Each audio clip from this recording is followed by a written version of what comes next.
Welcome to You Hate to Hear It, a podcast where we listen to a song that one of us has chosen, usually a song that one of us really does not enjoy. We talk about it and then we try to decide whether or not it truly is the worst song ever. Usually we have one person kind of pick the song that's something that kind of stuck in their craw that just didn't work for them, maybe just kind of a song that they just would always turn off when it came on the radio. And we give it a critical evaluation. And sometimes hearts and minds change. Sometimes we all decide, yeah, we hate it. Ban it from culture. Do not put this in a time capsule. Do not print it on a golden record and send it out into space. This one should just never be heard again. But today we did an interesting one, but let's get to that in a second. Guys, how we doing? This is our episode 2, and we have a name now. You Hate to Hear It. What do you guys think? I love it personally because I chose it, and we put it out to 2 separate polls, one on Reddit, one on Instagram, and it looks like this is the title that's won out, despite some people protesting. There's always somebody who's going to hate it on Reddit, but hey. So Ryan, you chose the name, and you put it to kind of a Reddit poll. I think Andrew and I'm Brian, by the way. We skipped introductions. Oh yeah, that's right. I'm Ryan, the guy who won with the best name and the best ideas. I'm Andrew. I came in second.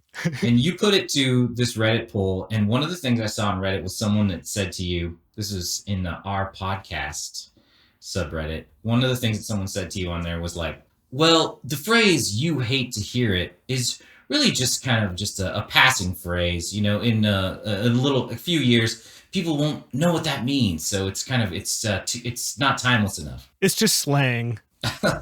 Is it? But I believe I responded with, actually, it's more of an idiom, like an eye for an eye, which, as far as I know, has been around for about 4,000 years. So. What does that mean?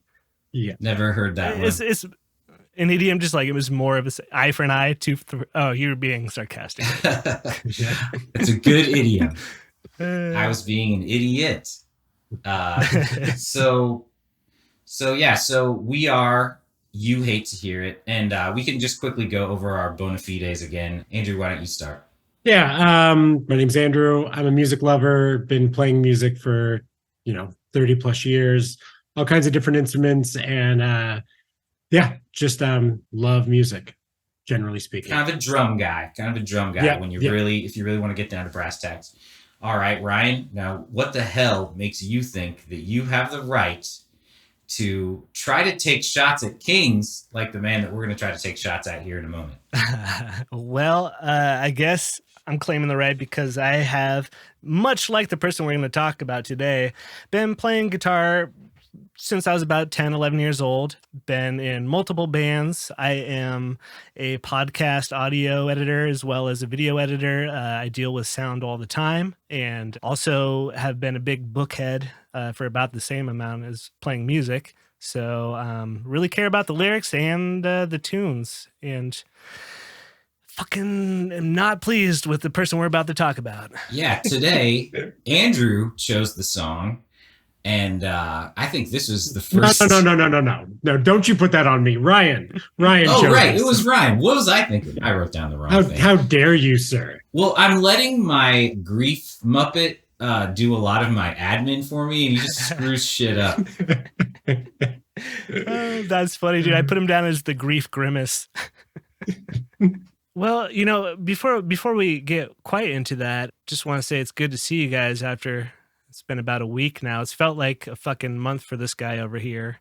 As I let you know, I was a victim of fraud, online fraud in the most terrible form, which I never even knew existed until last week. I am sorry, dude. Somebody got my banking info as well as my social, posing as a real employer from a real business, tech business that I thought, oh, of course they're a tech business. They're going to be interviewing me, through Skype, and I might not necessarily even talk to a human being until training time. That was a lie. I was scammed by probably a bot that interviewed me for about 2 hours. No. 2 goddamn hours of real interview questions that were like directly related to the job description, what I would be doing there. Whoa. And by that point, when they're with the requisite time of like, please wait while we contact HR and just confirmed that we're going to hire you. Waited another like 20 minutes there and gave him my banking info because I thought we were about to sign some papers. And then the classic, we're going to send you a quote unquote certified check. And then you're going to buy this shit. And then it's going to be from our certified store. And that's when I knew, okay, I'm being scammed. Holy crap. I need to put a freeze and a lock on everything, go get everything reported to the FTC. So it's felt like a literal month since last we've done this podcast. Damn, bro. I'm sorry that happened to you. Yeah, man, just watch out. If you are looking for a new job out there, and be careful who you do business with. LinkedIn as well as Skype. Yeah. And I'm so sorry. Yeah. If you're looking for a job, I would just say, like, just don't. Like, if you can do, there's lots of crime that you can do that's available really just in your town, local. Some of it you can do from home, like being a scammer. I think those people deserve to have their fingernails trimmed too high. May they stub their toes, not ripped out. I was thinking about that and I was like, nah, let's not go there. But may they stub their toe every day of their life, Ryan. Those people are evil. May they listen to the entire discography of the artist we're about to mention. Oh, come on. That's not justice. So, Ryan, why don't you tell us the song, the artist, and why you chose this one? This has really been stuck in my craw as soon as I found out it recently hit. And this is an artist that from the moment I learned about him, I have absolutely loathed. This is Ed Sheeran, everybody. Yay! Whoa. And his new song, Eyes Closed. Too bad it's not called Ears Closed, right? Basically. Dude, so I don't know. To give a little backstory on... Yeah, let's hear about Ed. Yeah, the history of Ed and I first was aware of Ed Sheeran. I think back in 2017, I went on a trip to Europe with my brother, and everywhere we went, his face was plastered on billboards, at the posters in the airport, on every bus stop bench in the UK. You go over to Germany, he's still there. He was a phenomenon. And that, to be fair, we're going to get into it here in this history. That was kind of his year, his victory lap, so to speak. So I'm like, who's this Ed Sheeran guy? I see his face everywhere, right? We're staying in a hotel, and I see on TV like the top 10 like Euro pop hits. Perfect, which was his hit of that year. And sappy ass lyrics, terrible lyric writing, stupid video, kids playing in a snow laden cabin, taking ski shots at the bar. Well, he drinks a lot in his music videos, doesn't he? We're going to talk about that. It's the theme with him, talking about drinking, showing drinking. Like he's a stinking drinker.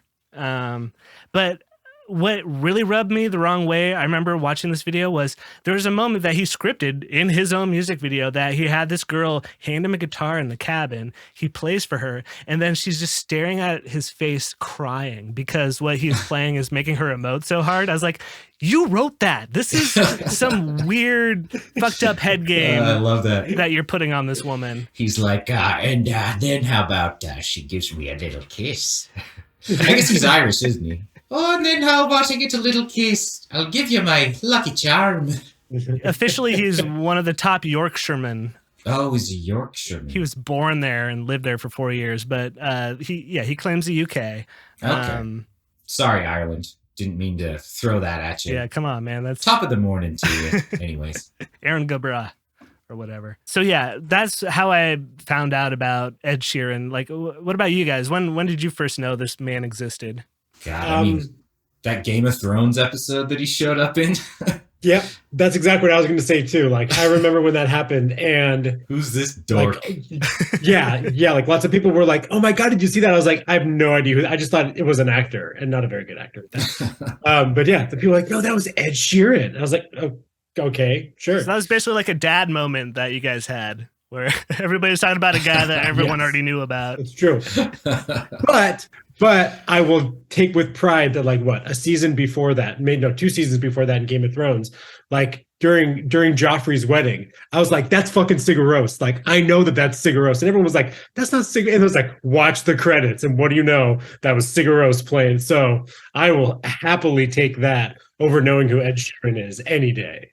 Sigur Rós shows up in Game of Thrones, and I'm like, cool.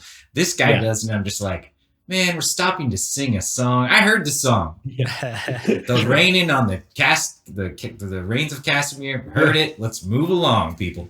So I will remind you, in Game of Thrones, he's actually not singing Rains of Castamere.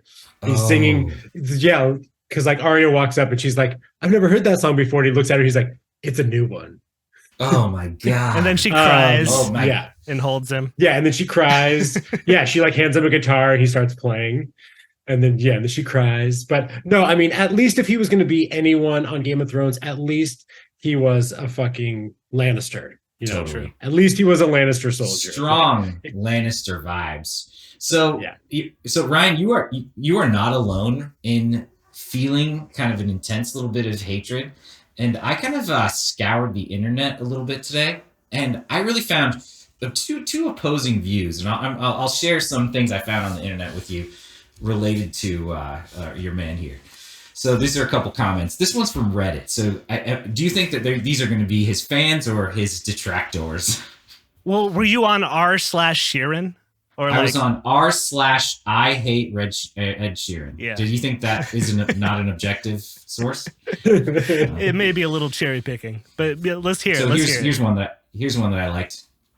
His fan base thinks mayonnaise is spicy. Get him. The next one that I wrote down, I don't know why I bothered to. He sucks big time. And then after that, total douche. Hot take. These guys are like, I don't want to put a lot of thought into my critique of this band. It just sucks big time. And then another guy says he's got a face for radio. Oh damn. Oh, I don't know. I've seen worse faces. And then here's the worst, which you might have to bleep this one. Seems like the kind of guy who apologizes when he comes. Oh, terribly sorry, miss. That one's from Powdered Dognut. I was like, I'll give this guy credit. Yeah, that's an upvote right there. Well done, Powdered. I think it's justifiable in a way. He is the perfect man to be jealous over and just pour all of your hate on if you're that kind of type of hater.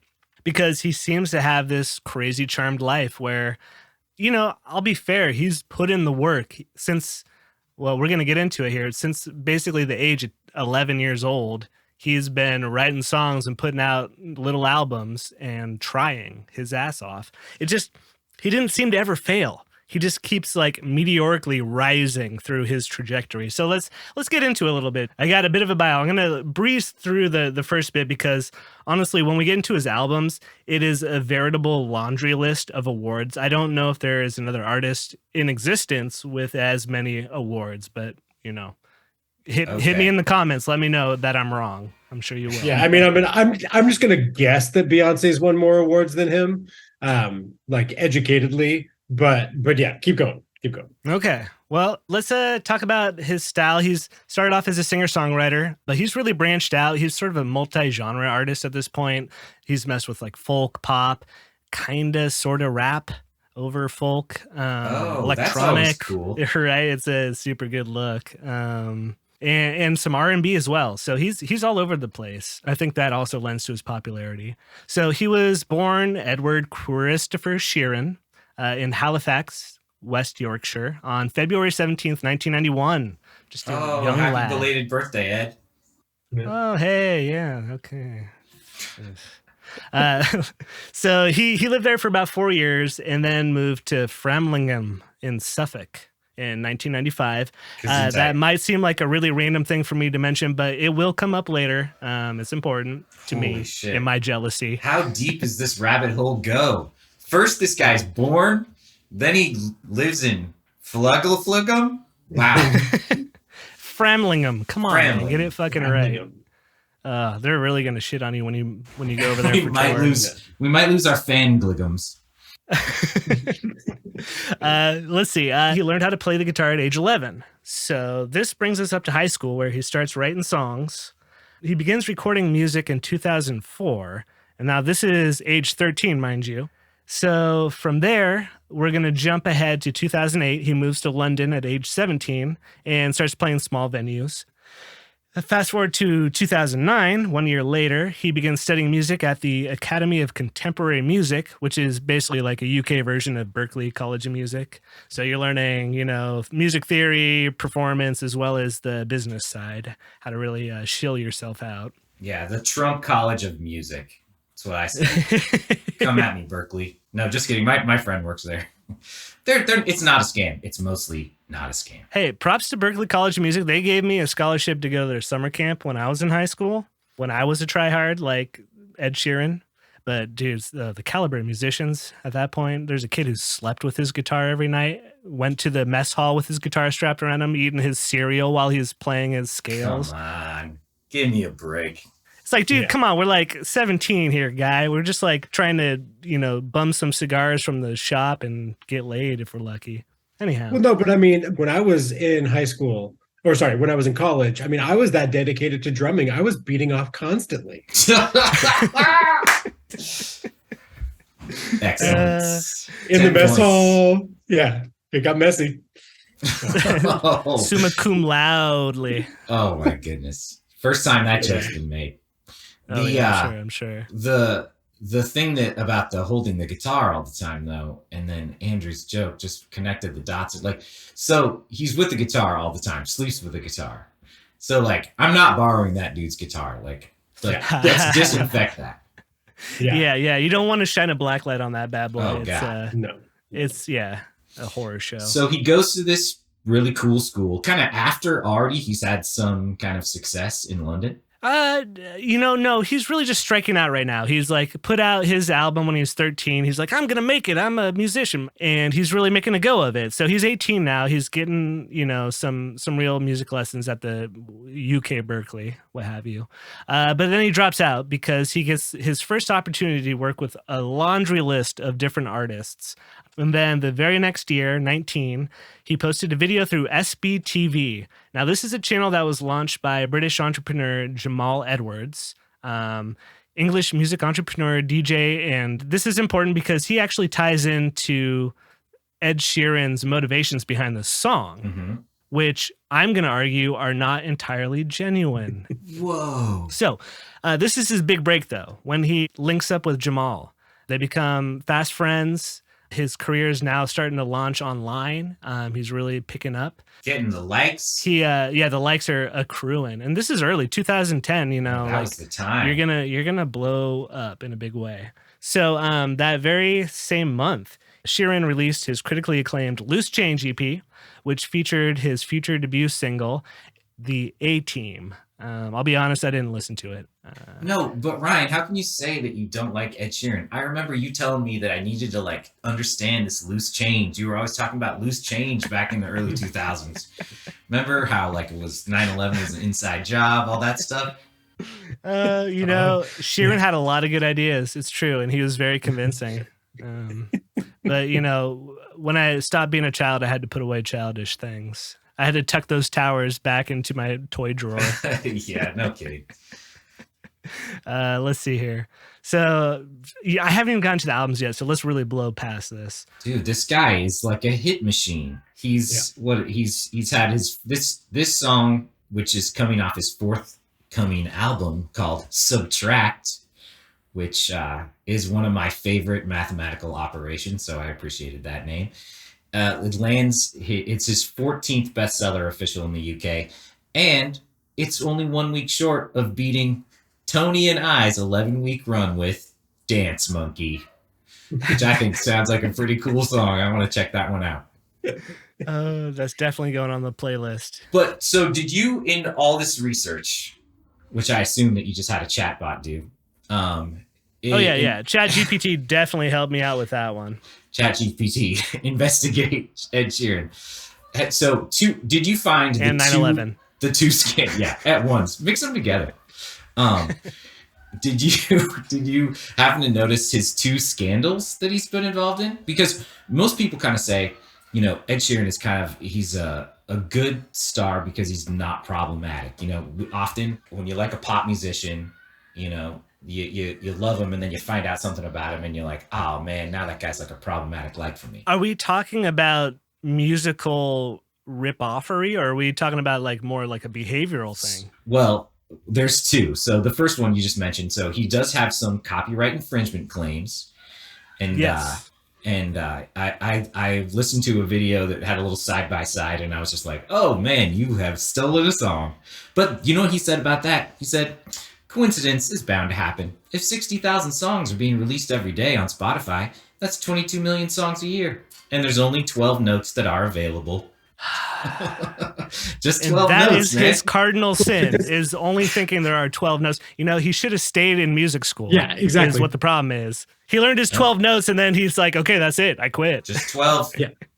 Yeah, like he thinks there's only one octave. Is that all it is? There's only one octave. There are nowhere else. only 12 notes that are available. Oh my God. So you are referring to a court case. It was a $20 million court case that he did settle out of court for his song Photograph, which I guess apparently shared 39 identical notes to the song Amazing, which was written by Thomas Leonard and Martin Harrington, released by the X Factor winner, Matt Cardle, another guy that I'm sure we all know.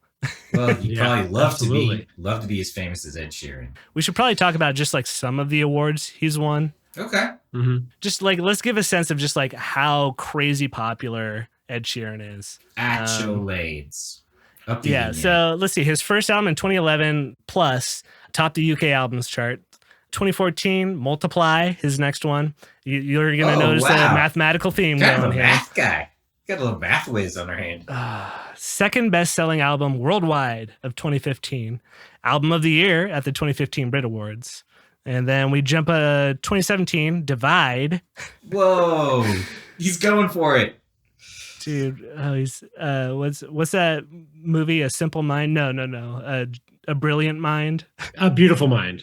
A Beautiful Mind. A Simple Mind. That would have been a fun title for that movie. Oh, you know what? I would love it if Ed Sheeran did like a collab song with Russell Crowe.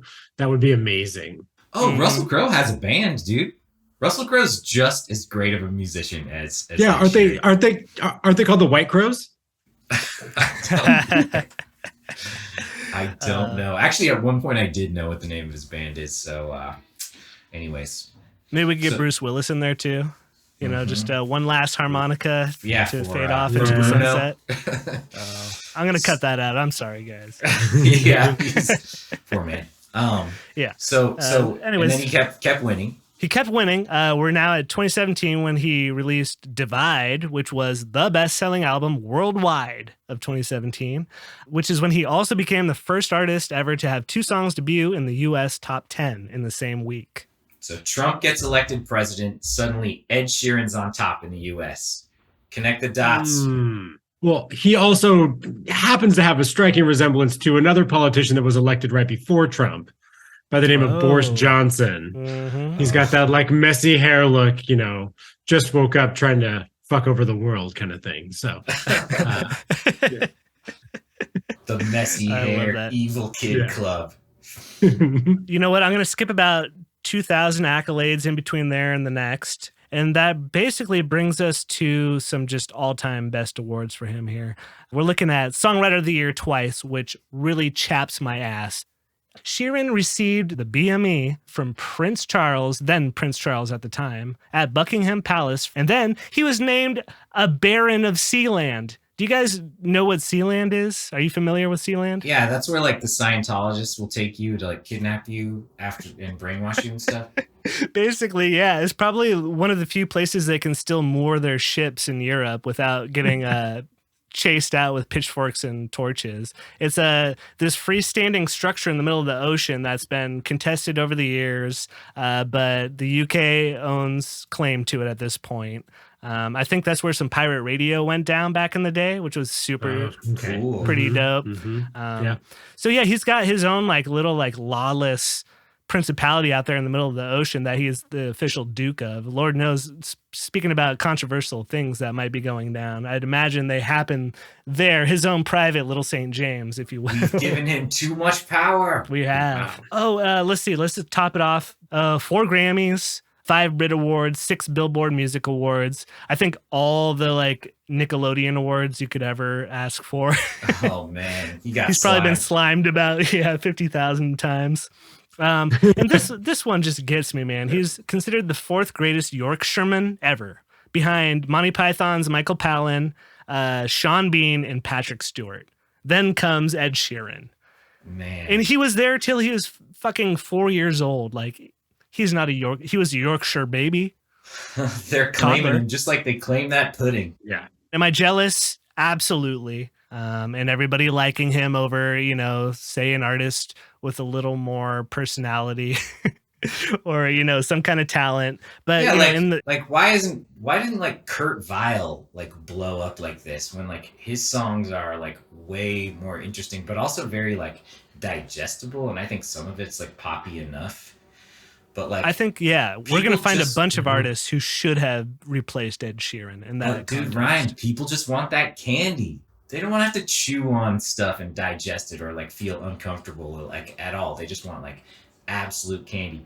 And when you look at his fandom, like if you look at the YouTube comments underneath this video, it is nothing but absolute sheer adoration. These people love him. They're talking about how this song got them through a hard time, how this COVID years are really bad, and like them hearing this song really just like brought up a whole bunch of emotions and helped them process stuff. I mean, Ryan, you can't that's a good thing, right? Oh, no. It's actually a really annoying thing because I want to play for you now, and we'll put this on for the listeners at home, a little excerpt from Spotify's interview with him on this song itself. And I think it's going to change your mind about how sincere he was about loss. Okay. So let's just play the fucking thing. Here we go. Eyes Closed was originally a song that I'd written for Number 6 Collaborations project. And it was a song that was about going to a club that someone you used to date was at and dancing with my eyes closed because everywhere I look I still see you. And the story was very much imagined, and therefore I had no connection to it, and every time I listened to it I'd be like, it doesn't really mean anything. Jamal and SBTV, he was my first like big co-sign. If you speak to my manager or speak to my record label, they first heard of me through SBTV. It was a huge door opener for me, but also just as a friend, like I was so close to Jamal throughout the last 13-14 years. And then when Jamal passed away, for some reason I just kept having the line in my head, everywhere I look I still see you, because he's from West London, I live in West London, and we would hang out there all the time. Things would just flash back to me of like me and him drunk coming out the bar and then walking home, and it's just like all these things reminded me of him, so it just kept going. Everywhere I look I still see you, everywhere I look I still see you, everywhere I look I still see you. And so that's when I sort of revisited Eyes Closed, where you're just sort of frozen in this grief bubble, I guess. How can I take my grief and shape it into a marketable venture that will net me millions and millions of dollars? See, I think that I don't know how bad I feel about that. I mean, Ryan, remember that Marcel Duchamp himself said, Marcel Duchamp, I think I said that wrong. I don't believe in art, I believe in artists. This is what the artist does. Wow. They take human emotions and squish them into things, and then that that becomes a product. And now you have made a product, and what do you do when you have a product? Well, you got to sell that baby. Mm-hmm. And Brian, I believe it was Immortal Technique who said, if you go platinum, it's got nothing to do with luck. It just means a million people are stupid as fuck. Many of those people have commented on YouTube. Oh, and you know what? Now I need to walk it back because I really do feel for those people. If it is offering some sort of relief to your grief, that's cool. Use this art to make yourself heal, to make yourself feel better. Lord knows I've lived with grief since I was 18, and I'll grab whatever I can take. Cool. If that makes me feel a little bit better about, grieving, awesome. But I think Ed Sheeran himself is so insincere about this song. It was just some throwaway love song about like dancing because he's sad about a breakup with a chick and getting drunk. And then he's like, oh, you know what? No, it's actually about my best friend who died from let's talk about it. A drug overdose, cocaine and alcohol. Oh, it appears that they like to party together like quite a bit. That they did. And so the music video of having him basically have a giant pint in his hand and like be drinking a beer and taking shots like the whole time. Like that's so this is his like in memoriam, rest in peace. I mean, I guess I just would say, you know, like if someone dies of drugs or alcohol, like maybe not the best way to celebrate them is to go get fucked up. But then again, you know, that's what a lot of us do. So like, I'm not trying to be judgy or anything, but it just crossed my mind, that thought. Mm-hmm. No, I think it's pretty insincere, especially when he talks about how he doesn't do coke anymore because he feels like it's a disservice to his honor, Jamal's honor. You know, it's like, well, what about the drinking? Yeah, I'm gonna do that in the fucking video. We're gonna go through like a case of Grey Goose, a keg. Yeah, dude. He's gonna call it a bar. He always says bar in his songs. He never says pub. Okay, like, what's going on here? So that's a thing with him saying bar because the start of the music video is a neon sign that says bar, just bar, like bar, like if like just the quintessential neon sign, and then they go in and there's another one, bar. Yeah, the fuck, what's going on with that? I will say, don't quote me on this, but I'm pretty sure that in England, I think a pub is like just beer and cider, and I think a bar is like a club. So you can get shots, you can get hard alcohol, that kind of stuff. I might be wrong about that, but when I think of pub in England, I specifically think about you're just drinking beer and cider. Like maybe they have a spirit behind the counter, maybe they have some whiskey or something, but you're not going in there and ordering a cosmopolitan. You're totally right. You're totally right. Yeah, exactly. That's a very good point. Well, taking this music video's cues here, kind of what I'm thinking is like, you should go to a bar and get drunk if you're sad and lonely. And then things will like kick off.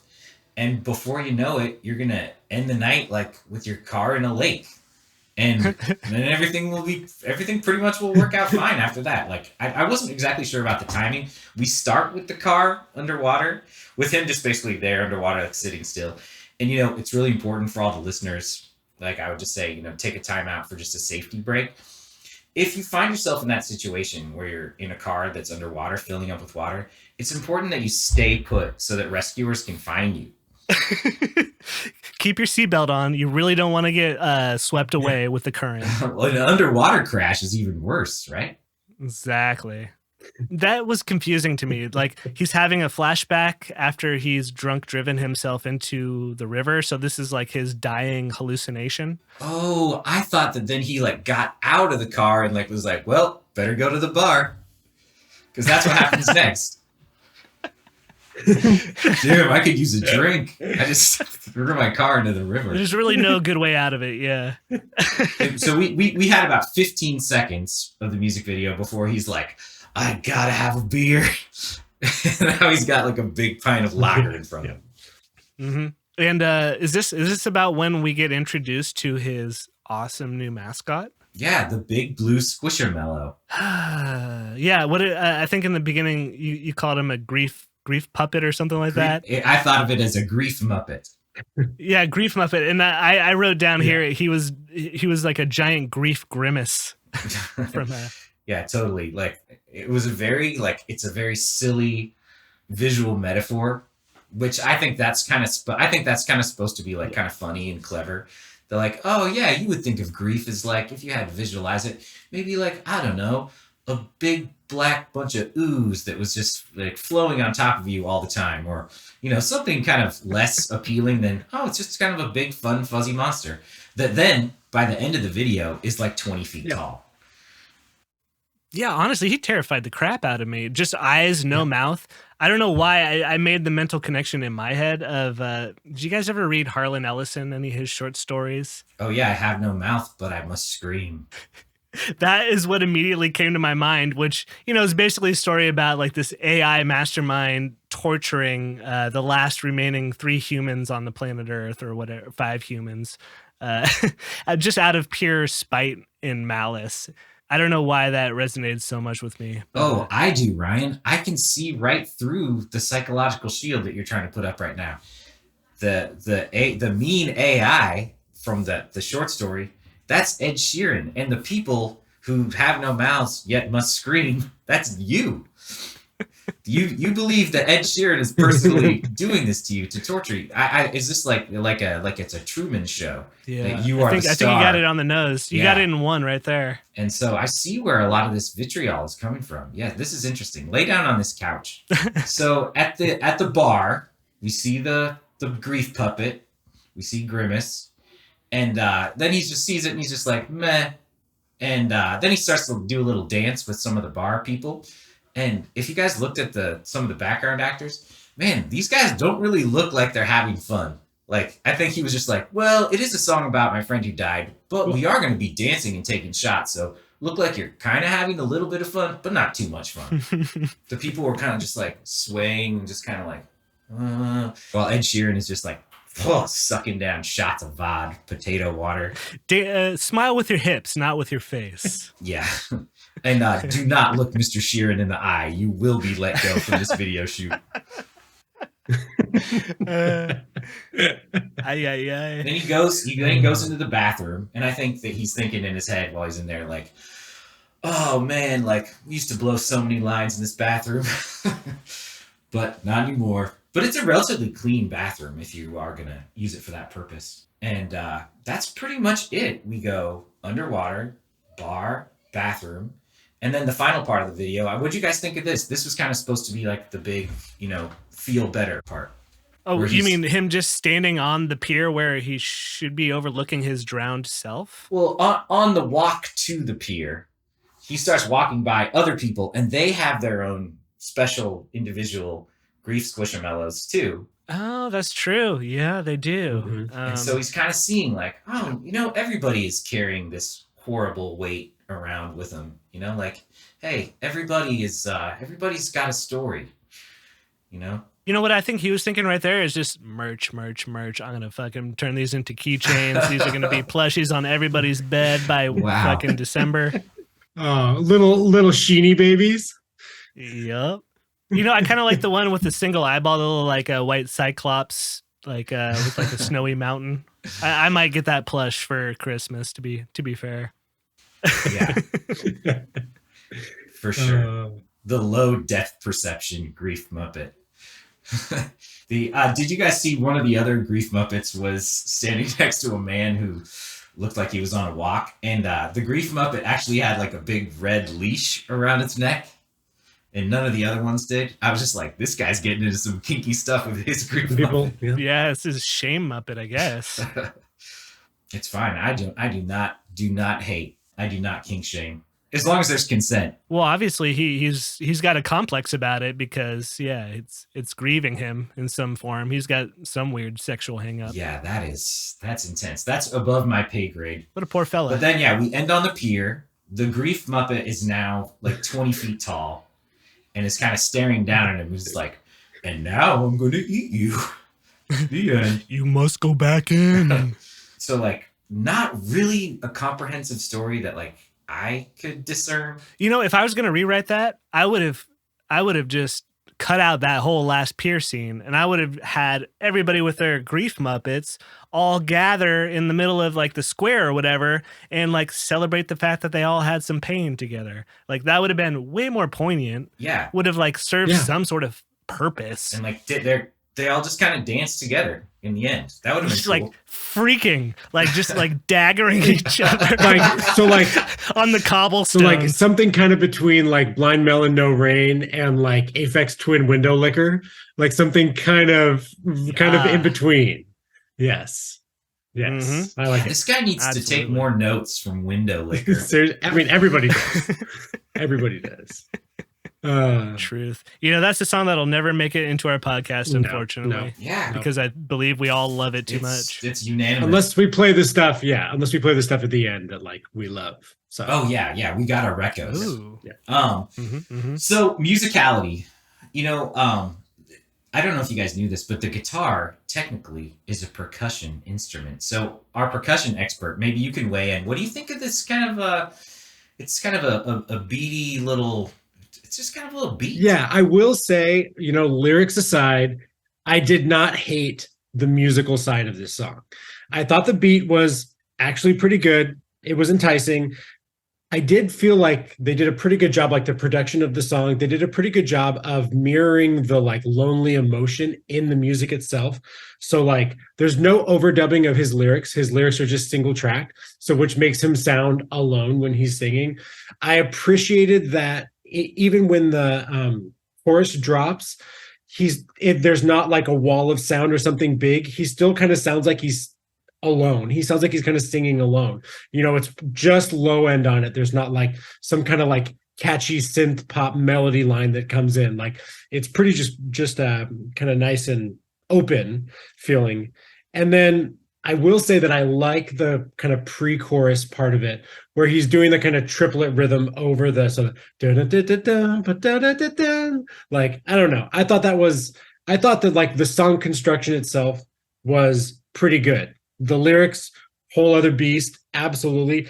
Yeah, I think that this song just really, to me, it gets bogged down in trying to be a love story, and it should just be a song about being lonely. Like, because I thought that the actual image and metaphor of like dancing with your eyes closed, like I could relate to that. Like I had a pretty good idea, but it was this love song, or maybe it's a song about him remembering his friend.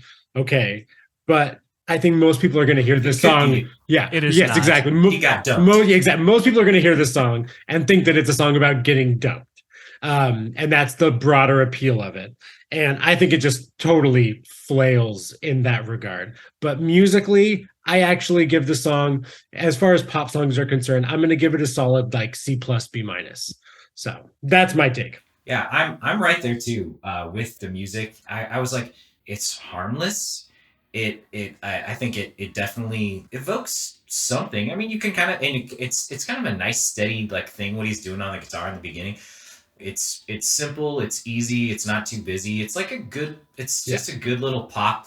Like it's, as far as musicality goes, not speaking about the lyrics, but just kind of a good little pop beat. Like I was kind of feeling it. And especially compared, I'm disappointed with both of you.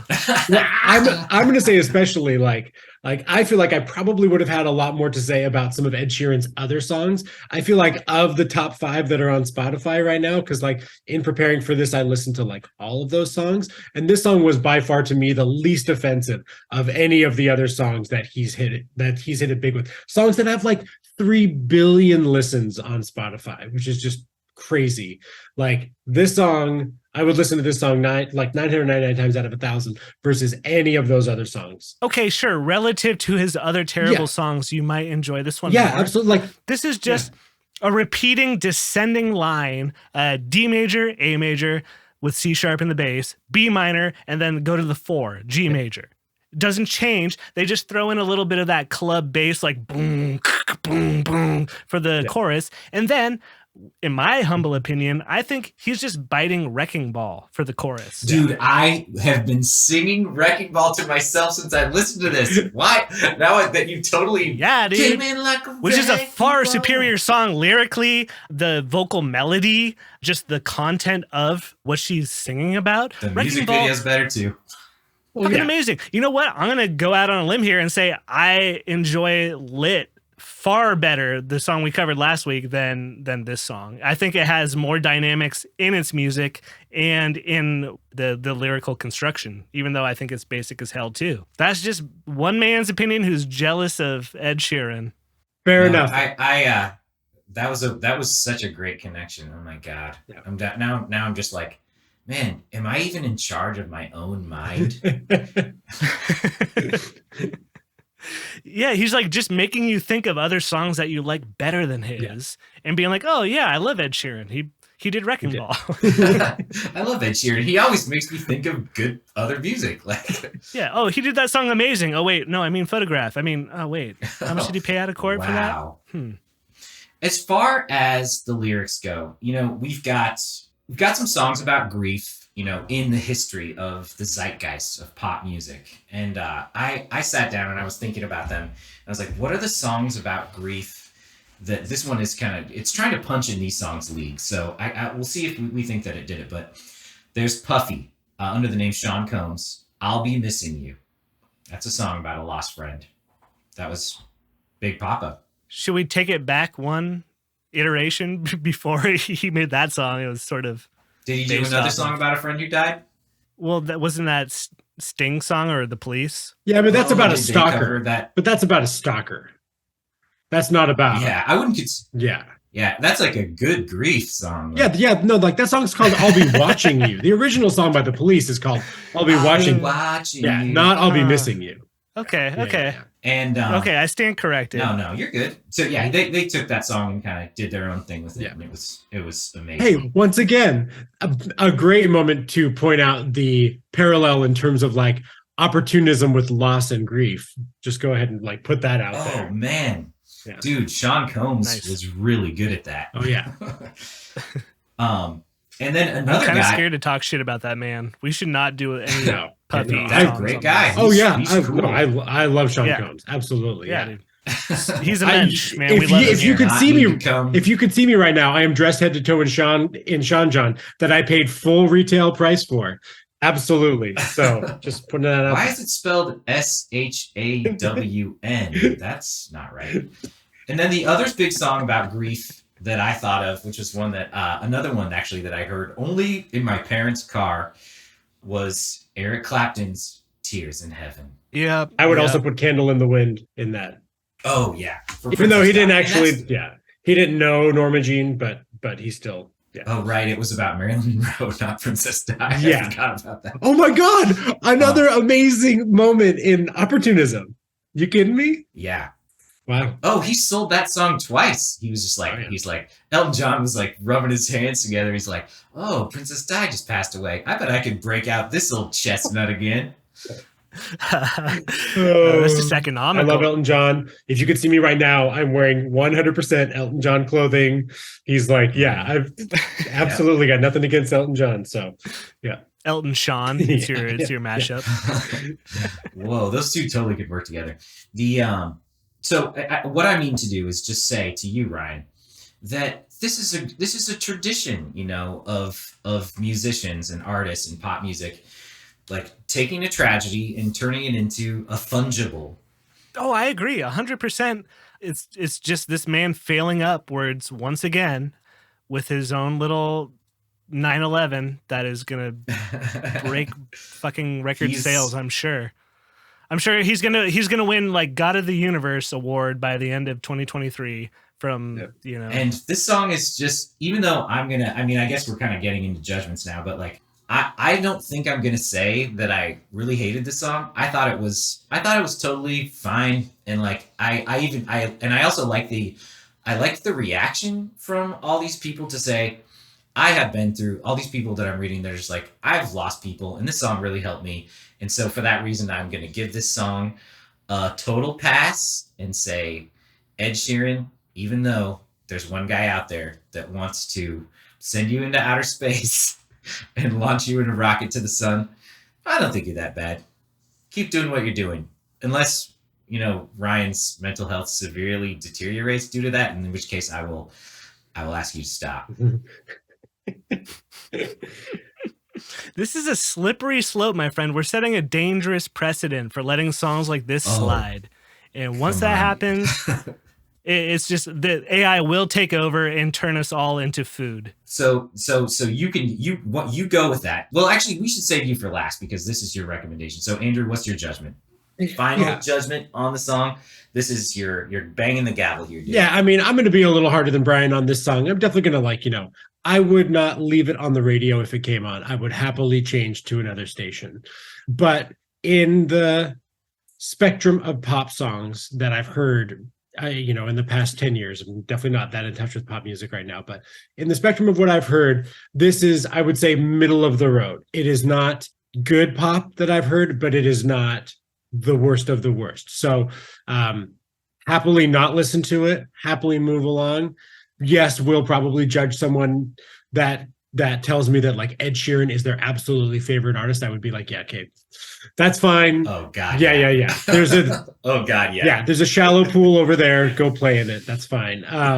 But otherwise, so I'd give this a solid 3 out of 12, I guess. I don't know. We'll come at some point. We'll come up with some type of judging metric. For right now, I guess we're all just saying like, I really hated it. It was okay. Or like it was. I kind of liked it versus like this. And then the best is like, what a great song, man. My mind has changed. All right, Ryan, this is it. This is your last chance to blast your most hated arch nemesis. It's not even blasting him, man. It's like doing a public service announcement for everybody out there who has been swindled and bamboozled by this man. It's setting a terrible precedent of recycling bits and pieces of other pop songs that are legitimately okay to good to great. And he has none of the actual chutzpah, none of the actual songwriting chops of songwriting or melody writing. He's doing the least amount of work, and he's succeeding the most out of all of these other artists who should be coming ahead of him, should have more exposure, and should be celebrated way more than he is being celebrated. And I don't understand why everybody fucking loves this man and wants to celebrate him, because once again, it's the most vapid, uninteresting music you can come across today, and people are eating it up like it's cocaine-laden chocolate crispy flakes, whatever, layered with gold, with 10 candles on top, all lit up and sparkling. But buried underneath that is just a big turd. It just blows my mind. That's all it is. It's a turd wrapped in gold foil. To quote the Reddit user, he sucks big time. Total douche. Yeah, old powdered dog nut really does, put the finishing touches on it for us. So if you don't like that, but you still want to, I don't know, get kind of the same feeling, like the same kind of vibe, what should you listen to instead of this that's better? There's better stuff out there. That is a given. So what's better? What should we listen to instead of this, guys? Andrew, why don't you go first? I'm going to start, the comment of someone saying that this really helped them through a tough time, that reminded me of another song that I am very much into right now. And it's a song called Not by Big Thief. Big Thief, if you're not familiar with them, many believe, and I'll be one of them to say that like probably one of the best bands making music right now, in my opinion, like very much presently obsessed with this band. But I kind of missed their album Two Hands. They put out 2 full-length albums in the same year in like 2019, I think it was 2018, 2019. Both just like amazing albums. But yeah, this one kind of fell under my radar. But this song, Not, when I kind of got back into this, I was watching the video, or I was watching a live performance from it, from the KEXP sessions. And yeah, someone in the comments thread said something very similar, like this song helped me get through like a serious bout of bipolar depression, something along those lines. And so go check out Not by Big Thief. I highly recommend it. Right on. I'll go next because Ryan, I think you'll have an interesting one this time. I want to see where all that energy is, like where should we direct it from. So my recommendation is another song about dancing in a weird way, which is Dancing on My Own by the Swedish pop princess Robin. It has also a kick-ass beat. It's a really well-tuned, well-crafted pop song. And it definitely has some like the same vibes. I think if someone wanted to listen to this, I would be like, no, let's listen to this. And they'd be like, yeah, this is exactly the kind of song I wanted to hear, but better. There you go. Absolutely. I'm going to try to limit this to as few singer-songwriters as I can, but I think you are drawing from a very deep well if you want to find songs about grief and recovery, or grief and just the experiential, like, terribleness of it. There's no better genre to pick than singer-songwriter. Like, they're all very sad people. For instance, I mean, any Elliott Smith song, go ahead and pick that. That's a great way to really get a deeper insight into what grief is, what it can mean. And like, I mean, study up on that man and, kind of what his life trajectory was. And you'll see, what grief can bring a person to. If I were to recommend somebody a song just to get them away from their addiction to Ed, I would say, if you want that singer-songwriter experience, listen to Naked As We Came by Iron and Wine. Oh, that's a great song. It's an amazing song. It's full of pathos, and it's, somewhat kind of morose and reflecting, but it's also like very beautiful. Very beautiful. It encompasses way more facets of life, not just like some like surface level grief we're trying to build and it has an amazing music video. It's just this like long single shot of like a whole I don't know, anyways, still holds up. It's like 480p on YouTube at this point because it's so old, but it's still amazing. Or like, let's jump over to the people that Ed Sheeran actually came up with, like Passenger. One of his songs, Let Her Go, incredible. He has an incredible voice, and like he's much better lyric writing and songwriting. But if you want to do something that's a little more of like, the multi-genre kind of pop star stuff, but still has its roots in like the folk singer-songwriter, there's nothing better than Sufjan Stevens. Come On Feel the Illinois, great song to start with. That would be my number one recommendation. Okay. Go listen to Sufjan's Come On Feel the Illinois. You're going to get happy. You're going to feel all sorts of feelings about it. And you know what? You're just going to have a better life than if you just keep listening to Ed Sheeran and doing your shots. Yeah. And dancing by yourself with your eyes closed. That grief Muppet is just going to get bigger and bigger. So we are almost, guys, to the end of our time here. But before we do goodbyes, I wanted to start a new tradition on this podcast. I know that's upending just so much deep tradition. I know. Yeah. And the diehard fans might get upset at me just flipping over the table like Jesus. They're going to have to change their tattoo already. So this is the You Hate to Hear It Next Time quiz. Okay, so next time is my song recommendation. So I'm going to give you guys 3 clues, and we'll see if you can in these 3 clues guess, and I'll give them one at a time. Okay, the first one's First one's the hardest one.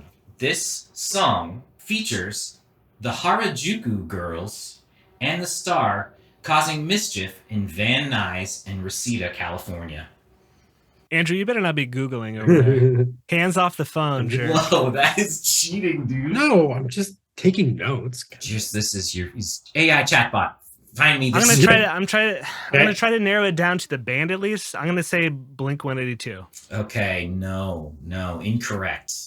Shit. All right, Andrew, are you gonna save your guess for the next clue? Yeah. Give me another one. Okay. This song. Wait, am I done? I can't guess You're again? out. No, you can guess again. Oh. Damn, dude, these rules suck. You can guess again. You're just not going to get as many points. All right. So this song was produced by Pharrell, and it's got his stank all over it. You got to guess one right now, Andrew. Oh, man. Pharrell, 2002. Okay. I'm going to say Usher. Afraid not. Okay, here is the last clue.